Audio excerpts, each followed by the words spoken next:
محترم ناظرین کرام، السلام علیکم ورحمۃ اللہ وبرکاتہ۔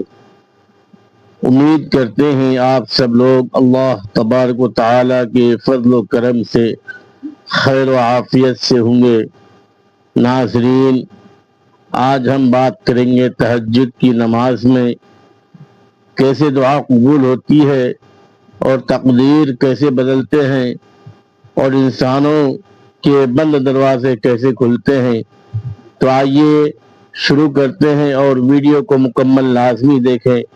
ناظرین کرام، کیا آپ کی زندگی میں بھی کوئی ایسی دعا ہے جو برسوں سے ادھوری پڑی ہے؟ کوئی ایسی حاجت یا پریشانی جس نے آپ کی راتوں کی نیند اڑا دی ہے اور آپ کو لگتا ہے کہ اب سارے دروازے بند ہو چکے ہیں؟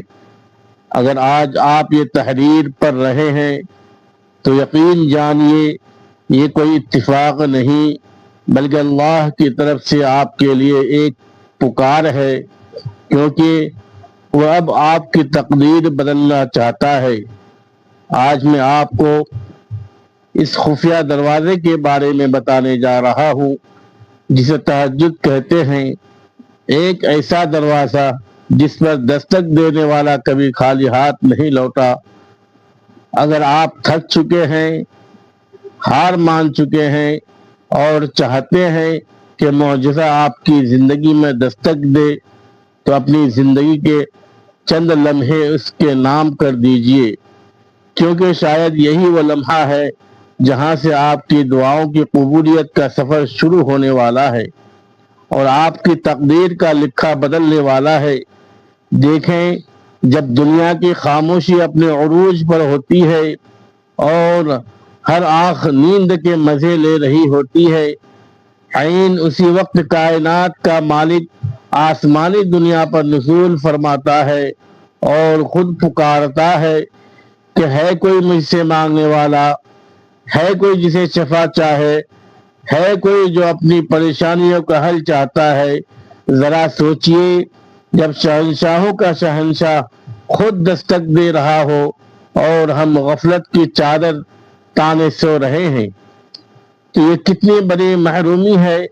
قرآن پاک میں اللہ تبارک و تعالیٰ فرماتے ہیں کہ اور رات کے ایک حصے میں تہجد پڑھا کرو، یہ تمہارے لیے نفل ہے، قریب ہے کہ تمہارا رب تمہیں مقام محمود پر فائز کر دے۔ یہ مقام محمود صرف ایک درجہ نہیں ہے بلکہ یہ اس قرب کا نام ہے جہاں انسان جو مانگتا ہے اللہ اسے رد نہیں کرتا۔ حدیث قدسی کا مفہوم ہے کہ بندہ نوافل کے ذریعے میرا اتنا قرب حاصل کر لیتا ہے کہ پھر میں اس کے کان بن جاتا ہوں جس سے وہ سنتا ہے، اس کی آنکھ بن جاتا ہوں جس سے وہ دیکھتا ہے اور اس کا ہاتھ بن جاتا ہوں جس سے وہ پکڑتا ہے۔ یہی وہ مقام ہے جہاں آپ کی زبان سے نکلی ہوئی بات تقدیر کا فیصلہ بن جاتی ہے۔ لوگ کہتے ہیں کہ ہماری قسمت میں یہ نہیں لکھا، لیکن وہ یہ بھول جاتے ہیں کہ جس نے قسمت لکھی ہے وہ تہجد کی سسکیوں اور آنسوؤں کے بدلے لکھی ہوئی لکیروں کو مٹانے اور بدلنے کی بھی پوری طاقت رکھتا ہے۔ حضرت علی رضی اللہ تعالی عنہ کا قول ہے کہ اگر تم چاہتے ہو کہ تمہاری دعا قبول ہو تو اسے تہجد کے وقت مانگا کرو، کیونکہ اس وقت تمہارے اور تمہارے رب کے درمیان کوئی تیسرا نہیں ہوتا۔ یہ وہ وقت ہے جب فرشتے زمین پر اترتے ہیں اور آپ کی فریاد کو عرش الہی تک لے جاتے ہیں۔ اگر آپ کو لگتا ہے کہ آپ کے گناہ بہت زیادہ ہیں یا آپ کی حاجت بہت بڑی ہے تو یاد رکھیں کہ اللہ کی رحمت آپ کے گناہوں سے کہیں زیادہ وسیع ہے۔ تہجد کی نماز صرف 2 رکعت کا نام نہیں ہے بلکہ یہ اللہ کے ساتھ ایک ایسی ڈیل ہے جس میں کبھی نقصان نہیں ہوتا۔ یہ وہ واحد وقت ہے جب آپ کو الفاظ کی ضرورت نہیں پڑتی، آپ کے گرنے والے آنسو وہ سب کچھ بیان کر دیتے ہیں جو آپ کی زبان نہیں کہہ پاتی۔ آپ کا رب آپ کے دل کے حال سے واقف ہے، وہ آپ کی ان تڑپتی ہوئی دعاؤں کا انتظار کر رہا ہے جو آپ صرف اس کے لیے بچا کر رکھتے ہیں۔ جب آپ اپنی نیند کو اس کی خاطر قربان کرتے ہیں تو وہ اپنی رحمتوں کے دروازے آپ کے لیے کھول دیتا ہے، اور پھر وہ معجزات ہوتے ہیں جنہیں دیکھ کر دنیا دنگ رہ جاتی ہے۔ جب آپ تہجد کے لیے مصلی پر بیٹھتے ہیں تو یہ مت سمجھیں کہ آپ اپنی مرضی سے جاگے ہیں، بلکہ سچ تو یہ ہے کہ اللہ تبارک و تعالیٰ نے خود آپ کا انتخاب کیا ہے، کیونکہ وہ آپ سے کلام کرنا چاہتا ہے۔ یہ وہ وقت ہے جب کائنات کا نظام بدل دیا جاتا ہے اور خاص طور پر آپ کی پکار سنی جاتی ہے۔ نبی کریم صلی اللہ علیہ وآلہ وسلم نے ارشاد فرمایا کہ رات کی نماز تہجد کو اپنے اوپر لازم کر لو، کیونکہ یہ تم سے پہلے گزرے ہوئے صالحین کا طریقہ ہے، یہ تمہارے رب کے قرب کا ذریعہ ہے، گناہوں کو مٹانے والی اور جسمانی بیماریوں کو دور کرنے والی ہے۔ ذرا اس بات کی گہرائی پر غور کریں کہ جو پریشانی آپ کو برسوں سے لاحق ہے، جس بیماری نے آپ کو تھکا دیا ہے یا جس قرض نے آپ کا سکون چھین لیا ہے، اس کا علاج اللہ کے نبی نے تہجد میں بتایا ہے۔ لوگ کہتے ہیں کہ معجزے اب نہیں ہوتے، لیکن سچ تو یہ ہے کہ ہم نے معجزوں والے وقت میں جاگنا چھوڑ دیا ہے۔ اللہ تبارک و تعالیٰ قرآن میں فرماتا ہے کہ اور جو لوگ اپنے رب کے حضور سجدہ اور قیام کرتے ہوئے راتیں گزارتے ہیں، وہی اصل میں رحمان کے بندے ہیں، اور ان کے لیے اللہ نے وہ کچھ چھپا کر رکھا ہے جس کا کوئی تصور بھی نہیں کر سکتا۔ ایک اور جگہ ارشاد باری تعالیٰ ہے کہ بے شک رات کا اٹھنا نفس کو کچلنے کے لیے زیادہ مؤثر اور بات کو زیادہ درست رکھنے والا ہے۔ اس کا مطلب یہ ہے کہ جب آپ رات کی تنہائی میں اپنے نفس کی نیند کو مار کر اللہ تبارک و تعالیٰ کے سامنے کھڑے ہوتے ہیں تو آپ کے اندر وہ روحانی طاقت پیدا ہوتی ہے جو پہاڑوں کو بھی ہلا سکتی ہے۔ حضرت رابعہ بصری رحمۃ اللہ علیہ فرماتی تھی کہ یہ کتنی عجیب بات ہے کہ کوئی کہے کہ میں اللہ سے محبت کرتا ہوں اور پھر ساری رات سو کر گزار دے۔ محبت کا تقاضا تو یہ ہے کہ جب سب سو جائیں تو محب اپنے محبوب سے تنہائی میں باتیں کرے۔ تہجد کی دعا کی مثال اس تیر کی سی ہے جو نشانے پر بالکل ٹھیک بیٹھتا ہے، کیونکہ اس وقت خلوص کی وہ انتہا ہوتی ہے جہاں دکھاوا ختم ہو جاتا ہے۔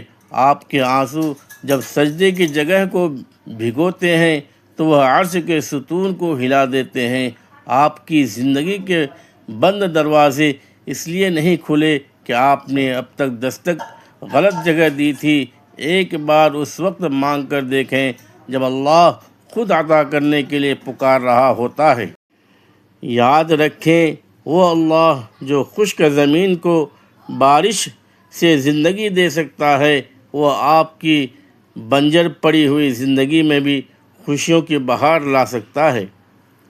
بس شرط یہ ہے کہ آپ اپنی انا اور اپنی نیند کو اس کی چوکھٹ پر قربان کر کے تو دیکھیں۔ جب آپ تہجد کے عادی بن جاتے ہیں تو اللہ تبارک و تعالی آپ کے معاملے اپنے ہاتھ میں لے لیتا ہے، اور پھر وہ ہوتا ہے جو اللہ تبارک و تعالی چاہتا ہے، نہ کہ وہ جو دنیا چاہتی ہے۔ تہجد کی سب سے خوبصورت بات یہ ہے کہ جب آپ مصلی سے اٹھتے ہیں تو آپ کا مسئلہ حل ہوا ہو یا نہ ہوا ہو، آپ کا دل اس یقین سے بھر جاتا ہے کہ میرا کام ہو گیا ہے۔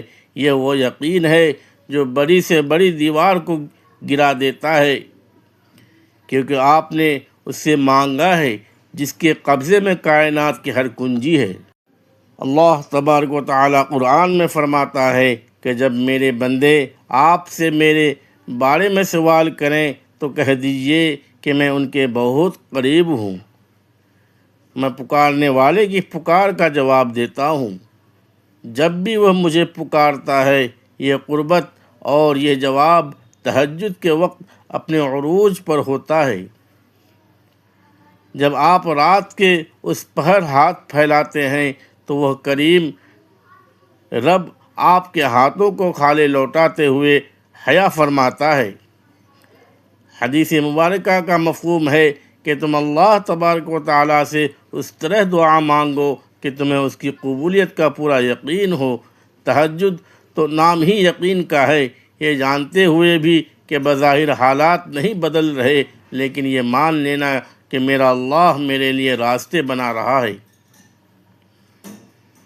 یہی وہ مقام ہے جہاں تقدیر پلٹنا شروع ہوتی ہے۔ حضرت عمر فاروق رضی اللہ تعالیٰ عنہ فرمایا کرتے تھے کہ میں دعا کی قبولیت کی فکر نہیں کرتا، میں صرف دعا مانگنے کی فکر کرتا ہوں، کیونکہ جب مجھے دعا مانگنے کی توفیق مل گئی تو قبولیت تو اس کے ساتھ ہی میں ہے۔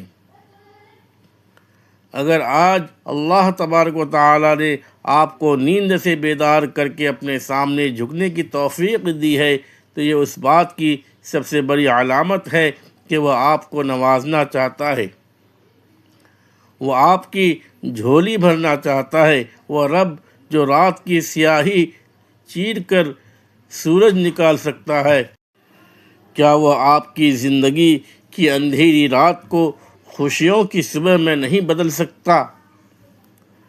جب آپ سجدے میں کہہ دیتے ہیں کہ یا اللہ میں تھک گیا ہوں، اب تو ہی سنبھال لے، تو یقین جانیے اسی لمحے عرش پر فیصلے ہو چکے ہوتے ہیں۔ مصلی سے اٹھتے وقت آپ کے چہرے پر وہ اطمینان ہونا چاہیے جیسے کسی نے آپ کو تحریری ضمانت دے دی ہو، کیونکہ اللہ کا وعدہ سچا ہے اور اس کا وقت بہترین ہے۔ کبھی کبھی وہ آپ کو وہ نہیں دیتا جو آپ مانگ رہے ہوتے ہیں، بلکہ وہ دیتا ہے جو آپ کے لیے بہترین ہوتا ہے، اور یہی اس کی محبت کا معجزہ ہے۔ جب آپ کا یقین اس حد تک پہنچ جاتا ہے کہ آپ حالات کو دیکھ کر نہیں بلکہ اپنے رب کی قدرت کو دیکھ کر مسکرانے لگتے ہیں،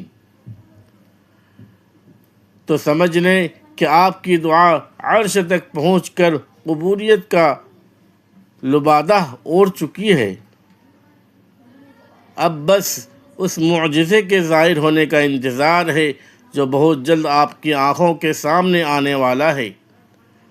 تو میرے عزیز ساتھیوں، اگر آج آپ کے دل میں ذرا سی بھی یہ طرف جاگی ہے کہ آپ اپنی تقدیر کو بدلنا چاہتے ہیں تو آج کی رات سونے کے لیے نہیں بلکہ اپنے رب کو منانے کے لیے ہے۔ یاد رکھیے وہ آپ کا انتظار کر رہا ہے، وہ چاہتا ہے کہ آپ اپنی تمام پریشانیاں اس کے سپرد کر دیں تاکہ وہ اپنی رحمت سے آپ کی زندگی کو معجزات سے بھر دے۔ تو آئیے مل کر ایک عہد کریں کہ ہم اپنی زندگی میں تہجد کا دیا روشن کریں گے۔ اے اللہ، جو بھی اس وقت یہ تحریر پڑھ رہا ہے اور جس کے دل میں کوئی بھی ایسی حاجت ہے جو اسے سونے نہیں دیتی، یا کوئی ایسا دکھ ہے جو وہ کسی کو بتا نہیں سکتا، یا کوئی ایسی دعا ہے جو برسوں سے اس کے لبوں پر تڑپ رہی ہے، یا اللہ اس کی اس خاموش پکار کو اپنی بارگاہ الہی میں قبول فرما لے۔ یا اللہ ان کی تمام مشکلیں آسان کر دے، ان کی بیماریوں کو شفا میں بدل دے، ان کے رزق میں برکت عطا فرما اور ان کی تقدیر میں وہ خوشیاں لکھ دے جن کا انہوں نے کبھی گمان بھی نہیں کیا ہو۔ اے میرے مولا، ہم سب کو تہجد کی مٹھاس نصیب فرما اور ہمیں ان لوگوں میں شامل کر جن کی دعائیں عرش پر قبول ہوتی ہیں اور جن کے معجزے فرش والے دیکھتے ہیں۔ اگر آپ بھی چاہتے ہیں کہ اللہ آپ کی دعاؤں کو قبول فرمائے اور آپ اس خوبصورت دعا کا حصہ بننا چاہتے ہیں تو کمنٹ سیکشن میں اپنا نام یا اپنی کوئی ایک حاجت لکھ کر آمین ضرور لکھیے گا۔ کیا پتہ کس کی زبان سے نکلا ہوا آمین ہم سب کی بخشش اور دعا کی قبولیت کا ذریعہ بن جائے اور فرشتے اسی وقت آپ کا نام لے کر اللہ کے حضور آپ کی حاضری لگوا دے۔ ناظرین کرام، اپنی دعاؤں میں مجھے بھی یاد رکھیں۔ دوستو، اگر ویڈیو کو لائک سبسکرائب نہیں کیے ہیں تو ویڈیو کو لائک سبسکرائب ضرور کریں اور صدقہ جاریہ سمجھ کر ویڈیو کو آگے شیئر ضرور کریں۔ خدا حافظ۔ السلام علیکم ورحمۃ اللہ وبرکاتہ۔ شکریہ۔ جزاک اللہ خیرا کثیرا واحسن الجزاء فی الدنیا والآخرہ۔